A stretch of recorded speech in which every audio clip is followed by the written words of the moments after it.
আচ্ছা, অনেকের ধারণা আছে যে সাবজেক্টের পরে বি ভার্বের পর কোনটা বসে, অবজেক্ট না কমপ্লিমেন্ট। এটাই অনেকের প্রবলেম হয়, অনেকে এটাকে অবজেক্ট মনে করেন, কিন্তু না, this is quite wrong. Actually speaking, যখন আমরা বলছি he is my friend, my friend, এটা কিন্তু সাবজেক্টকে ইন্ডিকেট করছে, অর্থাৎ এটা হলো subject complement, subject complement.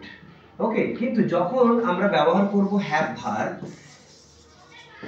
Have or has বা হ্যাড ইন পাস্ট টেন্স, তখন কোনটা হয়, অবজেক্ট না complement?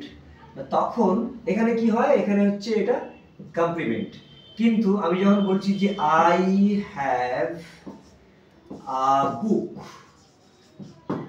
I have what, what দিয়ে কোশ্চেন করলে আমরা পাচ্ছি কি, যে অবজেক্ট পাচ্ছি আ বুক। তাহলে এই জায়গাটায় কি রয়েছে, এটা অবজেক্ট। তাহলে প্রথমত আমরা বি ভার্বের পর কখনো অবজেক্ট হবে না, এটা হবে কমপ্লিমেন্ট।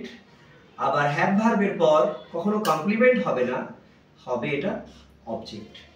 ক্লিয়ার? ক্লিয়ার?